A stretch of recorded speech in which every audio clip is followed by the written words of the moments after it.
তালতলীতে messrs নূর enterprise নামে এক ঠিকাদার প্রতিষ্ঠানের বিরুদ্ধে ইটের সলিং কাজের ব্যাপক অনিয়ম এর অভিযোগ উঠেছে।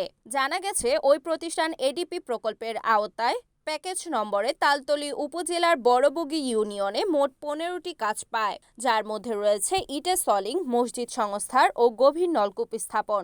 গত 22 জুন বড়বগীর 1 নং ওয়ার্ডের হিন্দুপাড়ায় নিম্নমানের ইট দিয়ে কাজ শুরু করলে স্থানীয়রা দেখে ইউপি সদস্য নজরুল ইসলাম লিটুকে জানান। তিনি ঘটনাস্থলে গিয়ে সত্যতা পাওয়ায় তালতলী এলজিডি প্রকৌশলীকে অবগত করেন। উপজেলা সহকারী প্রকৌশলী মিস্টার হরশিদ ঘটনাস্থলে গিয়ে নিম্নমানের ইট দেখে ঠিকাদারকে সেগুলো ফেরত নিয়ে ভালো মানের ইট দিয়ে কাজ করতে বলেন। ঠিকাদার ওই সময় কিছু ভালো ইট আনলেও পুনরায় নিম্নমানের ইট দিয়ে কাজ চালিয়ে যায়।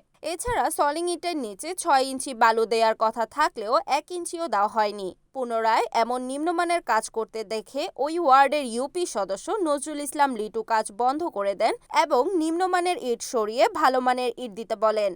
এমতাবস্থায় ঠিকাদার ওই কাজ বন্ধ করে সদাগোপাড়ায় গিয়ে অন্য একটি সড়কের কাজ শুরু করেন। সেখানে ইটের মান কিছুটা ভালো হলেও রাস্তা প্রস্তুত ও বালি ব্যবহারে ব্যাপক অনিয়ম করায় ক্ষুব্ধ এলাকাবাসী।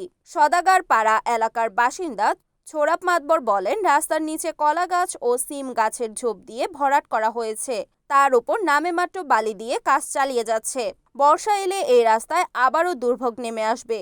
ইউপি সদস্য নজরুল ইসলাম লিটু বলেন, নিম্নমানের ইট ও বালুর পরিমাণে গড়মিল পাওয়ায় উপজেলা প্রকৌশলীকে জানিয়েছি। তারা এসে বারণ করা সত্ত্বেও ঠিকাদার ওই নিম্নমানের ইট দিয়ে কাজ সম্পূর্ণ করার চেষ্টা করে। তাই আমি কাজে বাধা দিলে এভাবে ফেলে রেখেই অন্য সড়কের কাজ ধরে, আর সেখানেও ব্যাপক অনিয়মের সংবাদ পেয়েছি।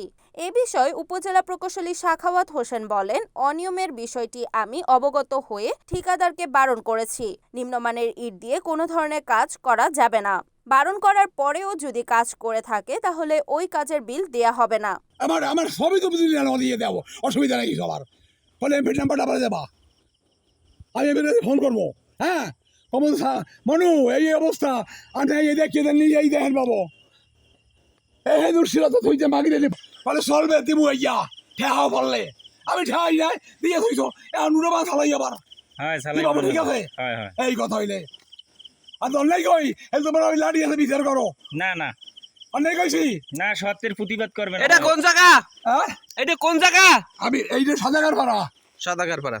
বাবা আমি তোর দোষ খাই নাই। না না না, আমি তো চাই নাই। আপনি এলাকার কাজ সঠিকভাবে বুঝে নেওয়ার জন্য প্রতিবাদ একদিন দেবে আর দেবে দিব না না না, এই কথা হইলে ভালো করে সঠিকভাবে থাকে সব যেন থাকে কথা। আমি সেই আইডিয়া ঠিক আছে।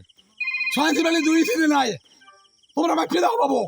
আমি তো বিচার করবো, আমার জীবনটা কাটিয়ে দাও। হ্যাঁ ঠিক আছে। Report Mallik Jamal, NAN TV, Barguna.